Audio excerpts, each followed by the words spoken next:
Hi guys, the Conservatives have thrown in the towel when it comes to actually convincing people to vote for them based on their own policies. And as poll after poll predict either a hung parliament, at least, or a massive majority for Labour, Tories have changed gear. The message is now Project Fear.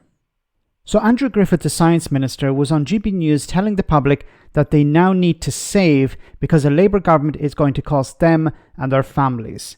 Have a listen to this.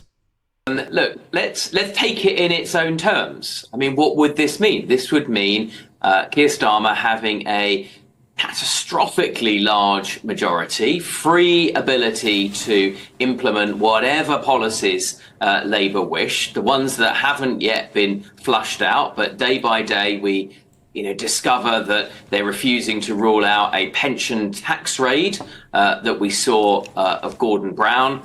Yesterday, they selected as a Labour candidate somebody who's an expert in tax who published a report in December. This was from Torsten Bell, who talked about scrapping inheritance tax nil rate ban. So everybody's estate would be brought into inheritance tax. Slashing the VAT registration threshold to small businesses from about 80,000 now to 30,000. So every tiny little small business would have to register for VAT, scrapping our 5p cut in fuel duty and increasing fuel duty by a guaranteed 2% every year. Now, I'm not saying those are Labour policies, that's just one candidate they selected, but that's someone who could have a really significant impact on Labour's tax. And as we say, if you think Labour is going to win, you look at those figures, you think Labour's going to win, you better start saving now because it's going to cost you and your family. Save after 14 years of Tory rule. Save after the implementation of austerity. Save after Liz Truss. I would love for this guy to go out and meet members of the public who have a mortgage and tell them, you need to save for a Labour government. And they'd be like, what about Liz Truss?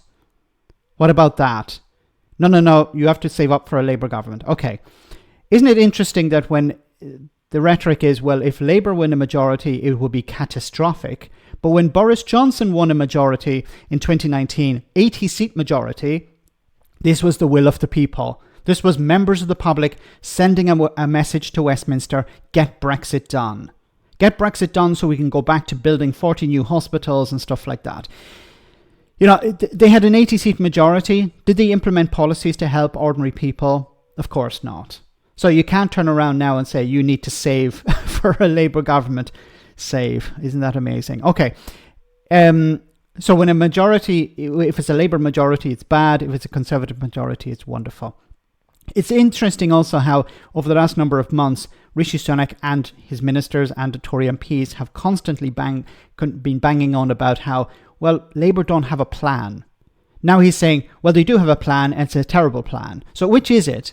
At least be consistent on your messaging. Is it Labour have a plan or they don't have a plan? And finally, where he sort of walked it back, but he says here, well, and the Project Fear aspect, well, there's the Labour Party want to implement all these terrible economic policies. And what's that based on? Well, it's based on a candidate who isn't an MP and isn't a cabinet minister.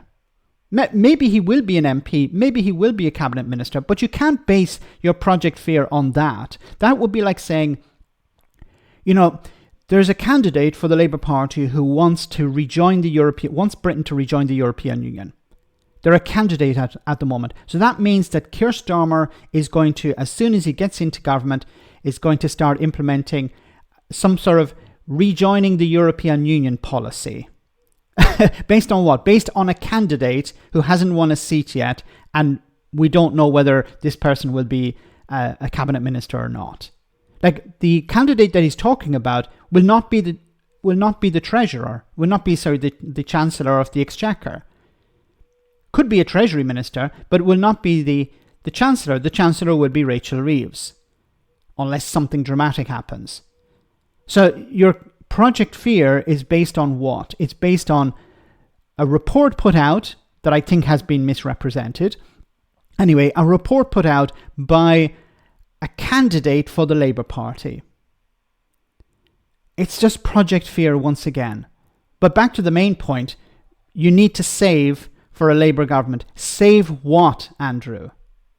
Let me know in the comment section, guys, what you think. As always, your comments are greatly appreciated. Thanks a lot.